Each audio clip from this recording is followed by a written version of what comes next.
Amém. Você pode se assentar. Boa noite, meu irmão, minha irmã. Graça e paz e bem da parte de Jesus, nosso Senhor. Amém. Que bom que você está aqui. Queria convidar você a voltar os seus olhos para o Evangelho segundo Lucas, capítulo de número 12. Eu quero ler a partir do verso 54. Esse é o nosso texto para hoje, Evangelho segundo Lucas, capítulo 12.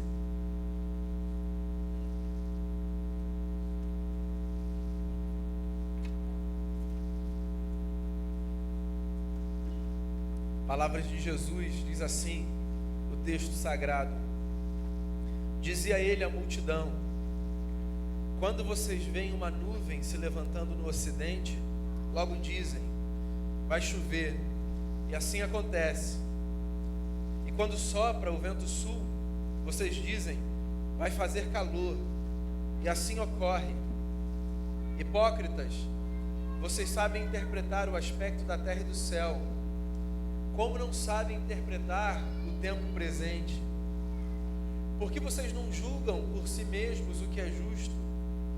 Quando algum de vocês estiver indo com seu adversário para o magistrado, faça tudo para se reconciliar com ele no caminho, para que ele não o arraste ao juiz, o juiz o entregue ao oficial de justiça, e o oficial de justiça o jogue na prisão.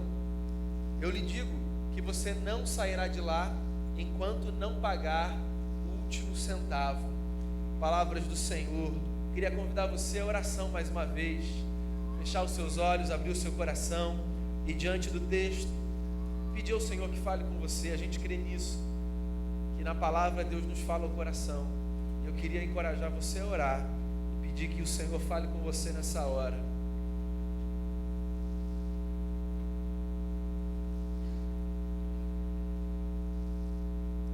Senhor Jesus, Salvador da nossa vida, eu peço a Ti nesse momento que através do texto o Senhor nos fale ao coração,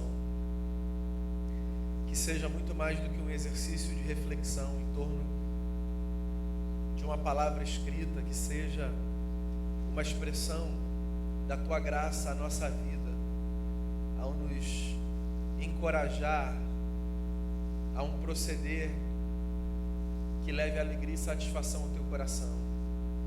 Que a tua palavra faça sentido para a gente, de uma tal forma que a gente não encontre outro caminho que não seja fazer valer a palavra do Senhor na nossa vida. Abençoe o coração de todo mundo aqui, de quem fala, de quem ouve, de quem virá ouvir em algum momento o texto, a mensagem. Que a tua palavra aqueça o nosso coração, transforme a nossa vida e nos empurre para a história mais bela que a gente puder viver, para a glória de Jesus. E é no nome dele que eu oro, pedindo perdão pelos nossos pecados. Amém. Existem muitas maneiras da gente organizar a nossa vida. Cada um tem a sua. Uma das formas da gente organizar a nossa vida, não é a melhor nem a única, é apenas uma delas, é classificando as coisas a partir de um certo grau de importância, o que é bastante subjetivo, vamos combinar. Existem coisas que são muito importantes para você e que não necessariamente são importantes para mim. Existem coisas que são muito importantes para mim e que não são necessariamente para você. Tem coisas que nos são importantes a todos. Tem coisas que não parecem importantes a quase ninguém. Fato é que nós, consciente ou inconscientemente, escolhemos organizar, arrumar a nossa vida a partir de algumas categorias. E como eu disse a vocês, uma das categorias que nós mais usamos, pelo menos para do ponto de vista teórico, arrumarmos a nossa vida, é tentando perceber o que é mais importante e o que é menos importante para a gente. Se a gente vai viver a partir dessa categorização, essa é outra conversa. Mas quem nunca fez uma planilha bonitinha no Excel dizendo vai ser assim nesse ano? Aquela lista que você cola no espelho ou colava, ou que agora você provavelmente coloca no seu celular, e que te faz lembrar que se você se programar para viver daquele jeito, possivelmente as coisas serão melhores. Jesus, certa vez, conversando com uma gente, provavelmente de quem ele já estava cansado, resolveu dar uma sacudida naquele povo, fazendo uma analogia entre a sua lição e essa prática comum de arrumarmos a vida a partir de um grau de importância. Jesus era muito didático em tudo que ele ensinava. Ele tinha uma pedagogia fascinante. Às vezes eu fico com essa sensação. Jesus dá a impressão de que ele vai elogiar um interlocutor, quando na verdade tudo que vem a seguir é uma boa de uma cacetada ou de uma rasteira. Ele começa conversando com os camaradas e dizendo assim: eu consigo perceber, vocês são bons em discernirem os sinais, né? Vocês veem a direção do vento e sabem se vem chuva ou não. Vocês conseguem olhar lá para o lado de Campo Grande e identificar que se as nuvens vêm de lá, provavelmente uma frente fria está chegando, ou não? Hoje foi assim, né? Uma semana de céu limpo. Começou a vir aquela nuvem toda de lá.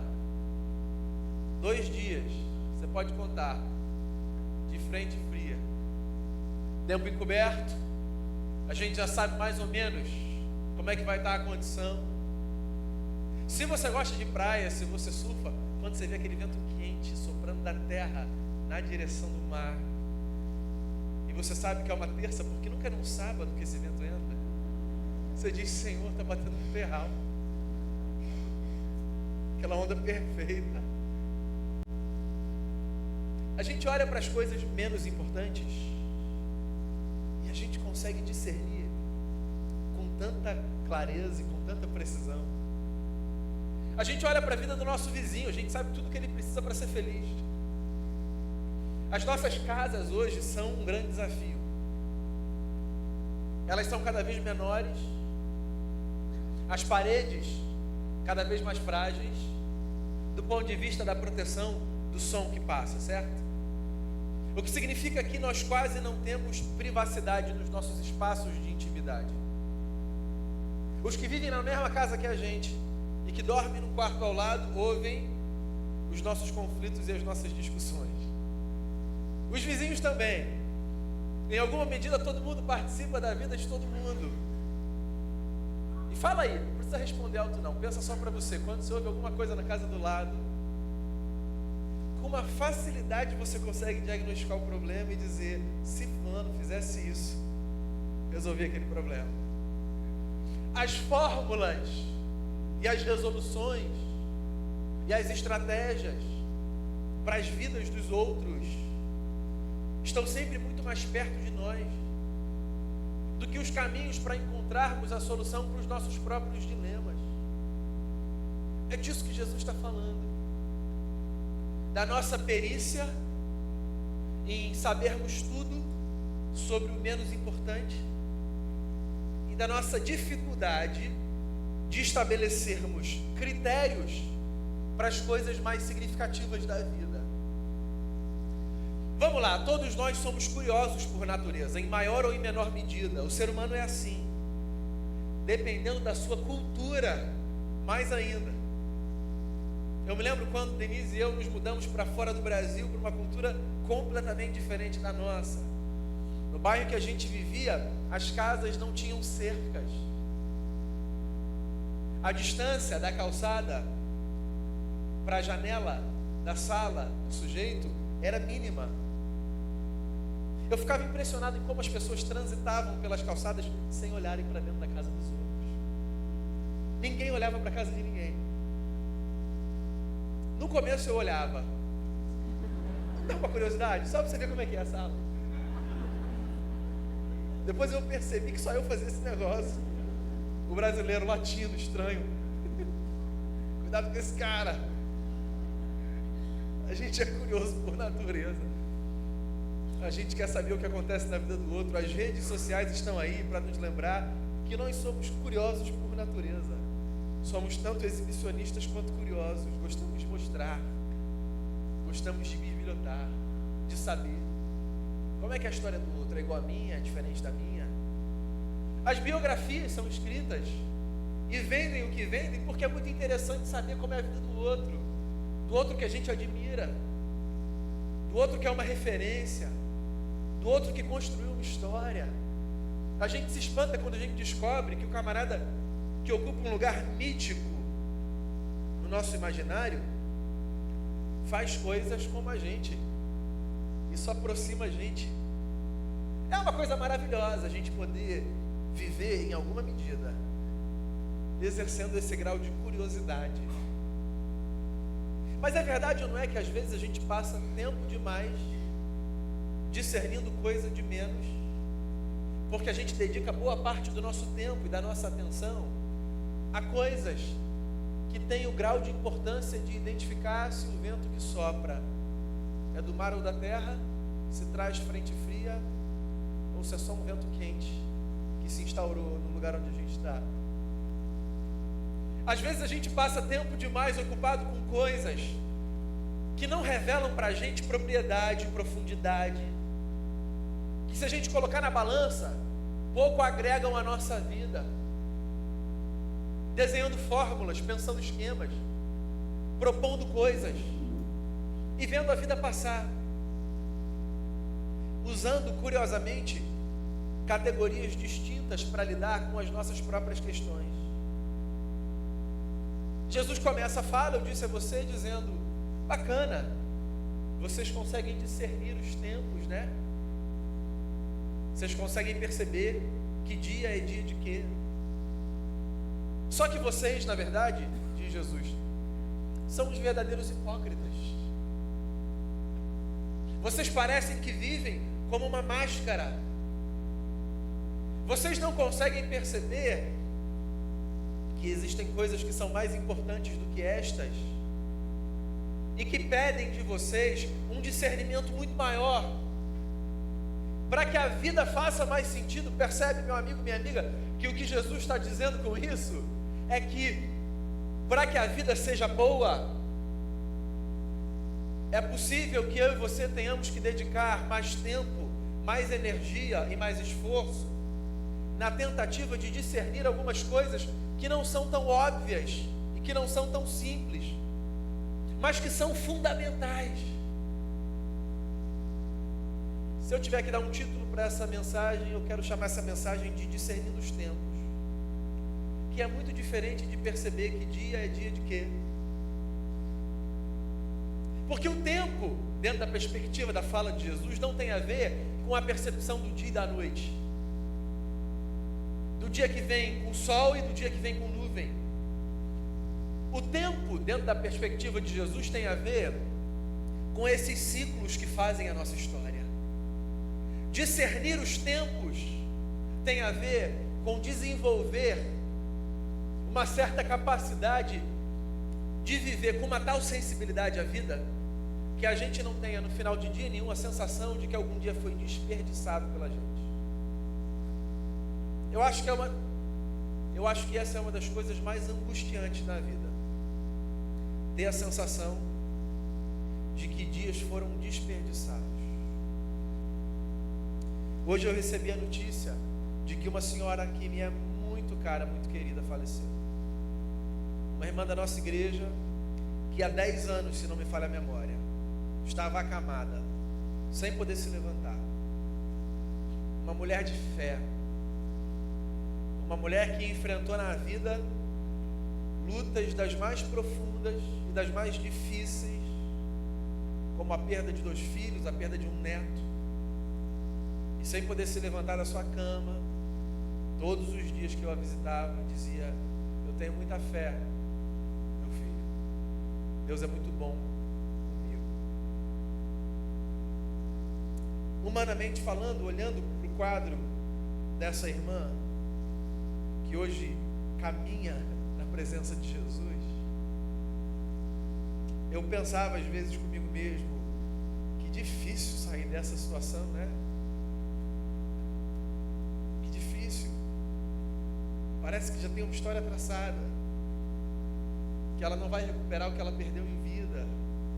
Aquelas sensações que a gente tem quando a gente olha para possibilidades humanas que parecem muito escassas, muito difíceis de serem revertidas. A família, obviamente, convivia com ela muito mais do que eu. O que me dá a sensação de que, se eu tinha às vezes essa impressão, de alguma forma, essa família que eu amo já se preparava para que algum dia a querida Dona Ana fosse chamada por Jesus. Então esse dia foi hoje. E mesmo quando a gente tem um quadro como esse, de possíveis prognósticos humanos que não parecem dar outra saída que não seja Deus a levará dessa cama para si, a verdade é que a gente nunca está preparado para perder ninguém, certo? E que quando uma notícia como essa chega, a gente é tomado por uma espécie de susto, porque os dias são muito preciosos, a vida é muito cara e muito rara, e a gente sempre procura viver com a sensação de que nenhum dia pode ser desperdiçado, porque todo dia é um presente de Deus. E pensa comigo, para que nenhum dia seja desperdiçado, não existe outro caminho que não o caminho de desenvolvermos uma sensibilidade para percebermos os tempos. Perceber o tempo é diferente de identificar as horas. Perceber o tempo não é saber que agora são exatamente 7 horas e 48 minutos. Perceber o tempo tem a ver com identificar, nessa hora, é tempo de quê? Nessa hora, para você, é tempo de quê? A igreja é uma comunidade fascinante, porque pensa, agora, 7 horas e 48 minutos, você está aqui, no meio de algumas centenas de pessoas, e talvez o seu tempo, nessa hora, seja um tempo diferente do tempo da pessoa que está do seu lado. Porque talvez essa hora peça de você um tempo de contrição, de reflexão, de introspecção, de súplica. Ou talvez essa hora peça de você um tempo de gratidão, de testemunho, de exaltação. Nós nos reunimos com um propósito, nós nos reunimos movidos por uma causa, nós estamos diante de um mesmo Cristo, nós fomos batizados pelo mesmo Espírito, mas o nosso tempo nunca é igual ao tempo de ninguém. É louco isso, né? Porque a nossa história nunca é igual à história de ninguém. A igreja é uma comunidade onde a casa do pranto se encontra com a casa do riso, e a mesa onde há fartura se encontra com a mesa onde há escassez, e abundância e necessidade se esbarram, porque somos gente de uma mesma hora, mas de muitos tempos. E aí vem Jesus e diz assim: quais são os sinais?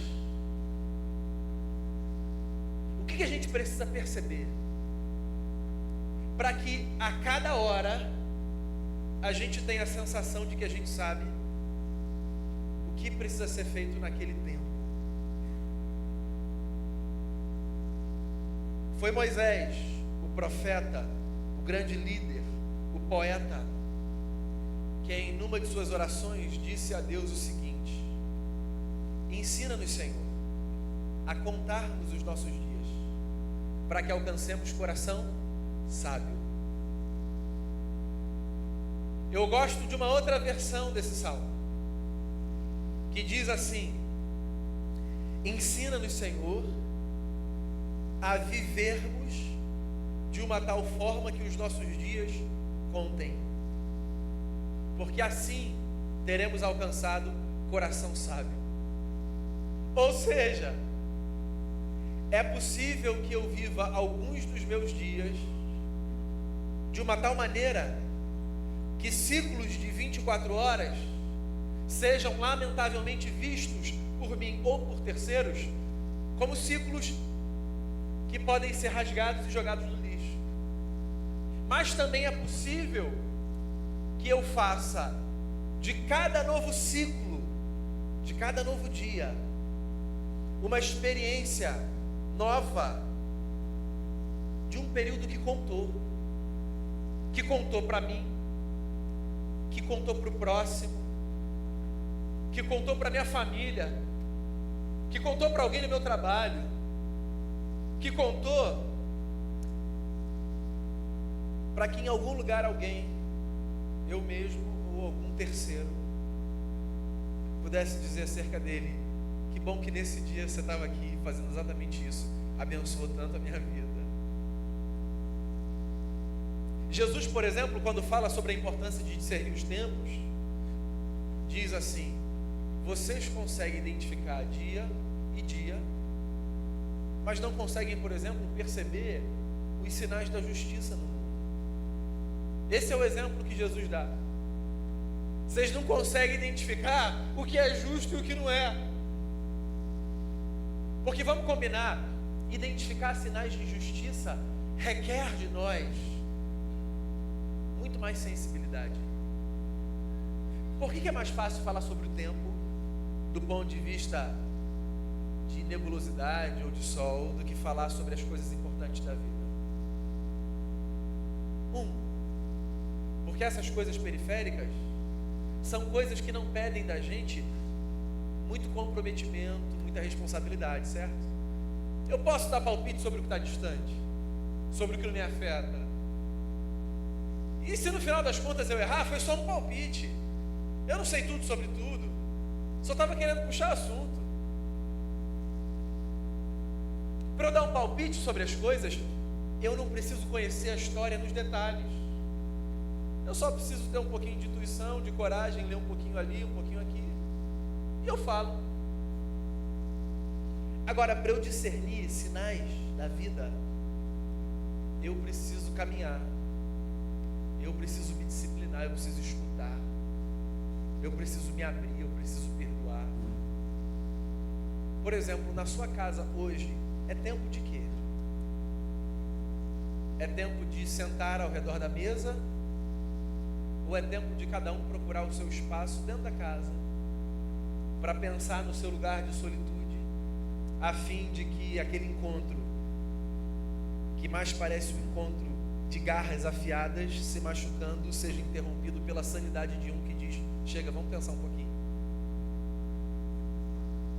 Hoje na sua casa, é tempo de rir ou é tempo de chorar? Hoje na sua vida, é tempo de oferecer ou é tempo de receber? Esse momento em que você vive é um momento que pede o que de você? Sensibilidade para perceber que você está no lugar de partilhar? Ou sensibilidade para perceber que você está no lugar de receber de quem tem para partilhar? Nós não somos tudo para todos o tempo todo. Foi o sábio quem disse isso nos seus Eclesiastes. Há tempo para tudo na vida.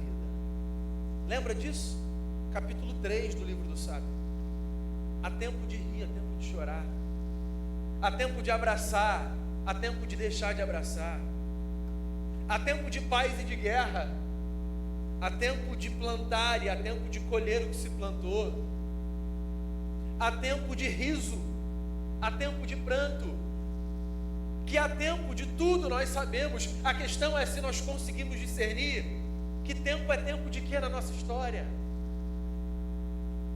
Como a gente vive com pressa, como a gente corre de um lado para o outro, como a gente valoriza a velocidade, como a hiperaceleração dá para a gente uma sensação de que a gente é importante, como a gente não sabe lidar com pausa, como a gente gosta de maratona, como a gente gosta de correr, como o silêncio é para a gente ensurdecedor. O que a gente faz? A gente vê a vida passar, porque parar e seguir o conselho do Lenine, dizer: o mundo pode pedir pressa, mas eu vou na valsa, meu amigo, porque a vida é muito rara. Seguir o conselho do Lenine é muito desafiador. Mas você sabe que é disso que a gente precisa? Desacelerar. Porque só quem desacelera consegue perceber os sinais do tempo. Qual é, eu volto a perguntar, o tempo de Deus para a sua vida nessa hora? Do que você precisa? É verdade, existe um lugar e um espaço para futilidade na vida. Não é para a gente parar de falar das coisas que são genéricas e periféricas. Mas se a gente puder voltar e pegar aquela tabela do começo do ano de o que é mais importante para mim, e se a gente puder levar a sério a construção de uma vida, dando mais tempo, gastando mais energia e colocando mais investimento naquilo que verdadeiramente é mais importante, é possível que a gente faça valer o que Jesus disse que a gente deve fazer valer. Quais são as coisas mais importantes para você? E hoje, na sua vida, é tempo de quê? Outro dia, no Conheça a Sua Bíblia, a gente estava conversando sobre isso. Sobre como, na história, de todas as coisas que Deus podia chamar de sagradas, a primeira coisa que Deus chamou de sagrada foi o tempo. Lá em Gênesis 2, Deus cria tudo o que tem de criar. 6 dias de criação, certo? Vem o 7º dia, e Moisés diz assim, com toda a sua poesia: 7º dia, Deus o abençoou, Deus o santificou, e Deus nele descansou. Pois olha só que coisa linda. No relato da criação, que é uma espécie de modelo de funcionamento do mundo, a primeira coisa que Deus chamou de sagrado foi o tempo. E Moisés, de forma muito poética, diz: Deus descansou, como se Deus estivesse cansado. Você entende que é muito mais do que a descrição de uma disposição divina? É um modelo para a vida. Quando é que a gente vai desacelerar para poder discernir os tempos? Quando é que a gente vai santificar o descanso como a única possibilidade que nos há para a gente pensar se na vida as coisas estão de fato no seu devido lugar? Por quê? Se a gente não faz isso de forma intencional e deliberada, a vida se encarrega de, vez ou outra, nos lembrar que nós precisamos de ordem. E dessas lembranças frias e cruas que a vida nos traz, a experiência da morte é a mais chocante. O tempo está no coração da existência. E é disso que Jesus está falando, quando Ele olha para aquela gente e diz: engraçado, vocês são peritos no supérfluo e de vida, vocês entendem? Pois esse é o convite do Evangelho para você nessa noite. Seja um estudioso da vida,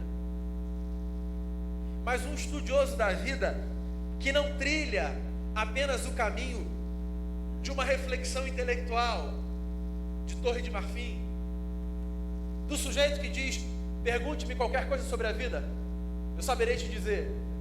Não, seja um estudioso da vida de um tipo que faz com que você se pareça com aquela gente que, sem necessariamente ter formação, estudo, diploma, pedigree,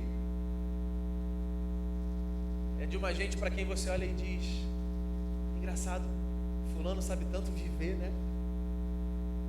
Porque tem gente para quem a gente olha, e seja ele quem for, da perspectiva da raça, da condição social, da religião, da idade, tem gente para quem a gente olha e a gente diz: engraçado, fulano sabe viver. E a música, que já nos embalou a todos em algum momento, nos lembra disso. É preciso saber viver. A gente precisa aprender a viver. Então que a gente aprenda com o Evangelho a discernir os sinais do tempo. E não apenas a acompanhar os ponteiros do relógio. Hoje, nessa hora, é tempo de quê na sua vida? Uma sugestão, e com ela eu encerro a minha fala. Por onde começar? Talvez seja essa a sua pergunta, no final de tanta provocação. Comece fazendo o que os sábios na Bíblia sempre fizeram. Os sábios na Bíblia, sempre que iam recomeçar a sua vida, eles recomeçavam a sua vida construindo um altar. Foi assim que Noé desceu da arca. Desceu, terra seca, vida pela frente. Antes de qualquer coisa, constrói um altar e consagra a sua vida ao Senhor. O altar para a gente é o símbolo da consagração. A gente não consegue discernir os tempos na vida se a gente começar por outro caminho que não seja o de pararmos e o de consagrarmos a Deus tudo o que somos e tudo o que temos. E é por isso que eu queria que a gente fechasse esse momento mais uma vez cantando a música que nos convidou ao culto nessa noite. Antiga, linda, na minha lista das favoritas, certamente. Ao Rei dos Reis, consagro tudo que sou. Sentado como a gente está, eu queria encorajar você a fazer dessa canção a sua oração. Queria encorajar você, enquanto você canta, a pensar na sua vida. Hoje é tempo de quê? Consagra a sua vida a Jesus. É sempre por aí que a gente rearruma a nossa história. Vamos cantar essa oração. Depois a gente vai orar.